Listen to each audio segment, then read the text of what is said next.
एक विषय मेरे संज्ञान में आया कि बीएसपी ने ये मन बनाया है, अब ये मत कहिए कि जब सार्वजनिक होगा तब चर्चा होगी। राजनीति तो भाई साहब सार्वजनिक तो 1 मिनट में होती है, उससे पहले तो चर्चा ही होती है कि परिवार की 3 सीटें सपा की, या यूं कह लीजिए मैनपुरी छोड़ के कन्नौज, बदायूं और आजमगढ़ तीनों परिवार से लड़ेंगे लोग। क्या एक जगह से तो शिवपाल जी लड़ रहे हैं, एक से अखिलेश जी लड़ेंगे, और जो अखिलेश जी छोड़ेंगे मेरे ख्याल से कन्नौज वो धर्मेंद्र लड़ेंगे। बताया जा रहा वहां के लिए बहन जी ने ठीक ठाक मुस्लिम उम्मीदवार खोज लिए हैं, एक खबर।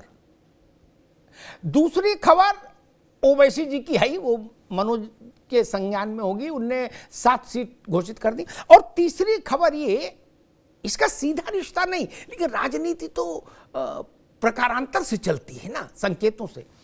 मुझे बताया गया कि आकाश आनंद को 22+ सिक्योरिटी दी गई है। अब ये सब घटनाएं समाजवादी पार्टी से जुड़ती हैं कहीं ना कहीं। मनोज जी, जुड़ती हैं कि नहीं जुड़ती हैं? बिल्कुल, अगर उनको वायु सुरक्षा मिली तो उनको बधाई, क्योंकि इस देश दुनिया का पहला इकलौता देश है।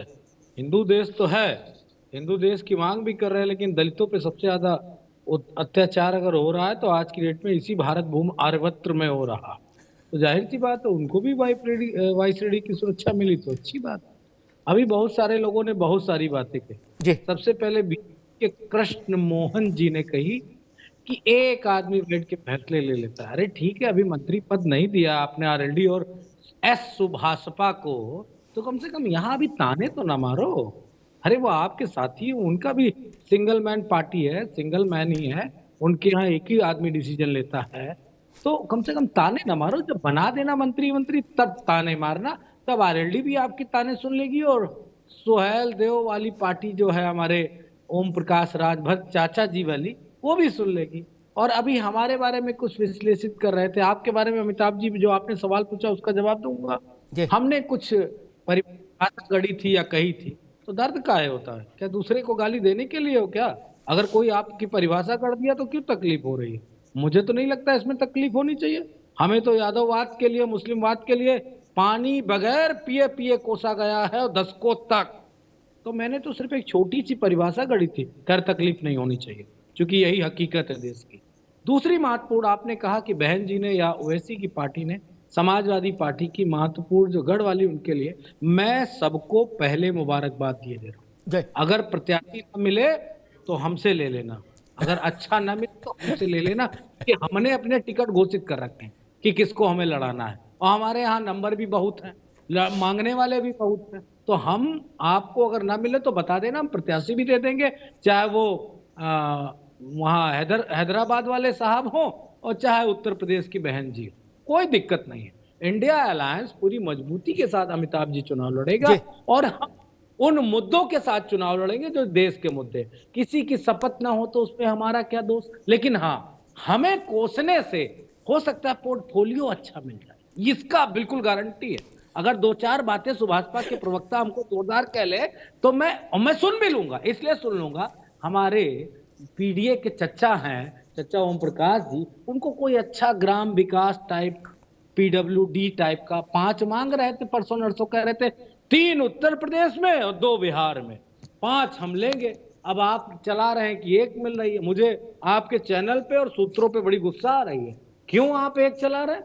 5 कहा था, जब हमारे यहाँ थे तब 6 कहा था, तो बीजेपी में गए तो थोड़ा सा डाउन हो गया मामला, 5 पे आ गए।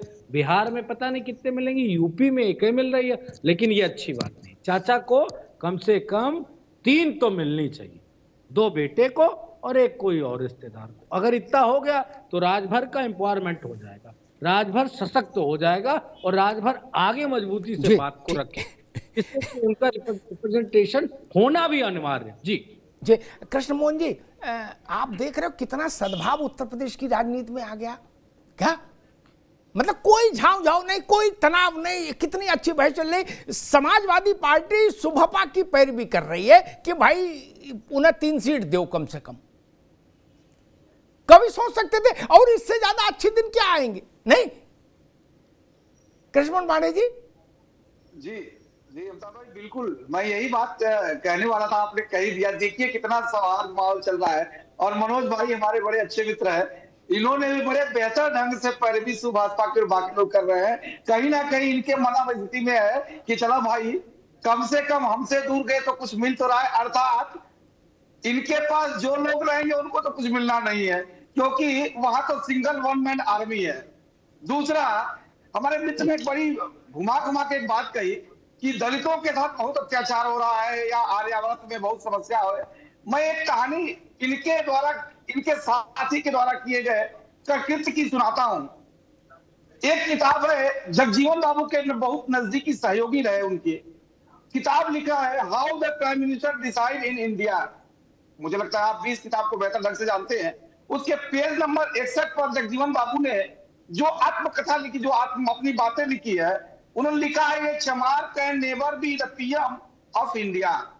और उसके पीछे उदाहरण दिया है कि कांग्रेस जब तक इस देश में, चमार इस देश का प्रधानमंत्री नहीं बन सकता है। और उसी पेज के पैरा 3 पर लिखा है कि किसी भी कीमत पर जगजीवन बाबू प्रधानमंत्री न बने, इसके लिए कांग्रेस ने पूरी अपनी तैयारी कर रखी थी। और जहां जहां कांग्रेस शासित राज्य हैं या आपके जहां आपके सहयोगी दलों के हैं, वहां पे दलित अपराध सर्वाधिक है, ये एनसीआरबी का डाटा कहता है। आप कृष्ण मोहन जी, मैं आज मनोज ने उठा दिया विषय, लेकिन मैं दलित अपराध पर आज चर्चा नहीं करने आ रहा। मैं आज प्रैक्टिकल पॉलिटिक्स पर चर्चा करना चाहता हूं। अब चुनाव आ गया सिर पे भाई साहब, अब एनसीआरबी को वोट हो रहा है, एटा मिटावा कौन जाने एनसीआरबी। खाली सियासत की बात करो दोस्त। बीएसपी और एक होता है सीधा, जो राजभर कहते हैं कि कुछ लोग सटके कर रहे, कुछ हटके कर रहे। क्या वो तो अखिलेश यादव का भी नाम लेते हैं।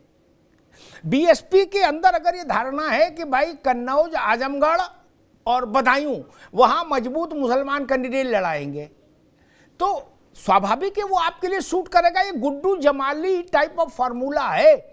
एक कांटा निकाल पाए अखिलेश बाबू, गुड्डू जमाली को लाए इधर, बहनजिन का हम दूसरा गुड्डू जमाली ढूंढ के लड़ाएंगे। ये मैं कह रहा हूं। अमिताभ भाई देखिए, ये देश जो है किसी जाति विशेष से, व्यक्ति विशेष से या संप्रदाय विशेष से मिलकर नहीं बना है। अब आप जब इस लोकतांत्रिक देश में सिर्फ कुछ लोगों की बात करेंगे, कुछ को छोड़ देंगे, तो निश्चित तौर पर आपकी परिकल्पना पे चलने वाले लोग भी उसी स्टाइल पे आ जाएंगे। जातिवादी पार्टियां, क्षेत्र की पार्टियां जब अपना एक नया रूप पकड़ती है तो उसका विपक्षी भी लगभग वही रूप पकड़ लेता है। जैसे समाजवादी पार्टी ने कहा पिछड़ा दलित अल्पसंख्यक इस देश में रहता है और वही इस देश इनकी पार्टी का मूल है। और बहन कुमारी मायावती जी लंबे कालखंड से दलितों की, अल्पसंख्यकों की नेता रही है। इस देश उत्तर प्रदेश में सर्वाधिक अल्पसंख्यकों का वोट कहीं पड़ा है तो वो बसपा के साथ गया। 2022 को छोड़ दिया जाए तो अब पिछड़ों की ये बात करते हैं, बहन जी कहती है कि हम पिछड़ों के नेता है। तो इन दोनों लोगों में जब ये एक मुसलमान ढूंढेंगे तो निश्चित तौर पर बहन जी भी एक नया मुसलमान लेके चली आएंगे, कहेंगे आपके काठम है। परंतु भारतीय जनता पार्टी अगड़ा पिछड़ा नहीं देखती है, ये देश के नागरिक देखती है। और उत्तर प्रदेश देश में जो नागरिक है, जो इस देश की व्यवस्था को, विकास की यात्रा को देखते हैं, भारतीय जनता पार्टी और देश के लोकतंत्र में विश्वास रखते हैं, संसदीय व्यवस्था। ठीक है भैया, ठीक है कृष्णमोहन जी, एक मिनट आप रुक जाओ। संसदीय लोकतंत्र, संविधान, देश की व्यवस्था, अंबेडकर ने क्या कहा, गांधी जी क्या बोले, जयप्रकाश बाबू ने क्या कहा, मैं उतना ज्ञानी नहीं, लेकिन मैं इतनी समझ रखता हूं कि गुड्डू जमाली ने 2.5 लाख वोट पाए तो धर्मेंद्र यादव हार गए।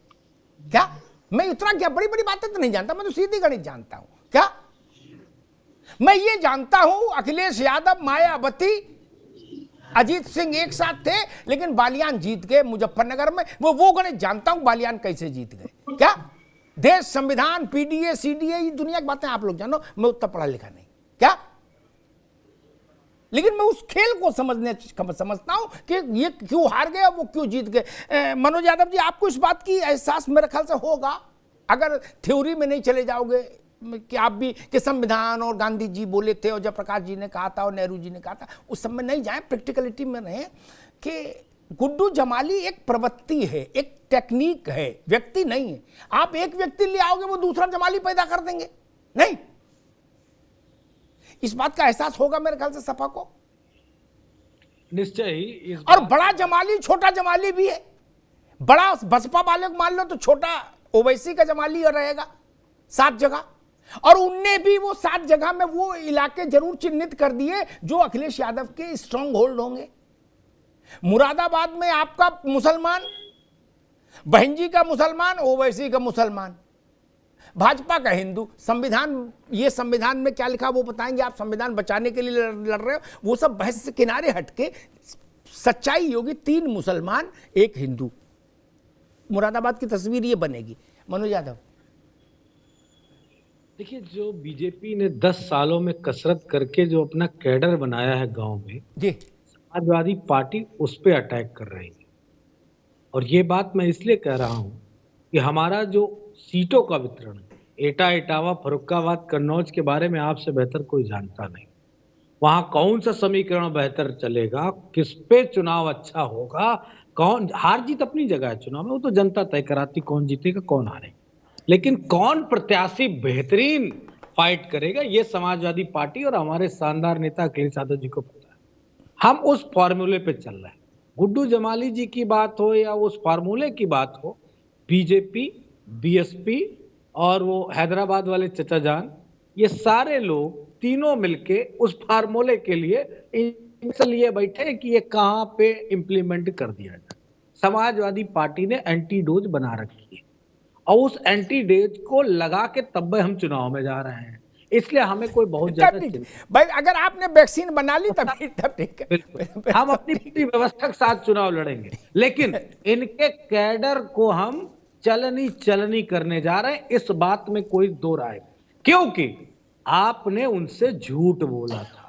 अब वो 10 साल बाद आपसे पूछ रहा है कि मुझे क्या दिया आपने, मेरे लिए क्या किया। आपने तो सबके लिए बराबर कर दिया और सबसे ज्यादा भर के हमने दिया। तो सवाल अब इस पे है जिसके खिलाफ मनोज यादव, अब अभी रुकना होगा, अभी रुकना, मैं आऊंगा दोबारा आपके पास। तब दोबारा जब आऊंगा तब जरा उसको भी समझने की कोशिश करूंगा कि बिलसी में 3 बार का जीता हुआ विधायक अगर आपको छोड़ के जाता है तो वो आपके वोट काटेगा, ये तय मान लीजिए। वो ना कहने के वो चिरकुट है, वो कुकुर मुत्ता है, वो घोड़ा पछाड़ा, ये कहने से बात नहीं बनती। 3 मिनट में कोई कुकुर मुत्ता थोड़ा ना हो जाएगा। 3 बार जीता विधायक कुकुर मुत्ता हो जाएगा। या अभय है या राकेश प्रताप है या मनोज पांडे हैं, वो भी कुछ ना कुछ तो करेंगे। वो कंबल ओढ़ के सो तो जाएंगे नहीं, वो भी अयोध्या हो आए हैं तो वो भी कुछ ना कुछ डोज एंटी डोज बनाएंगे, करेंगे, उससे भी कुछ फर्क पड़ेगा, वो भी देखना समझना। खैर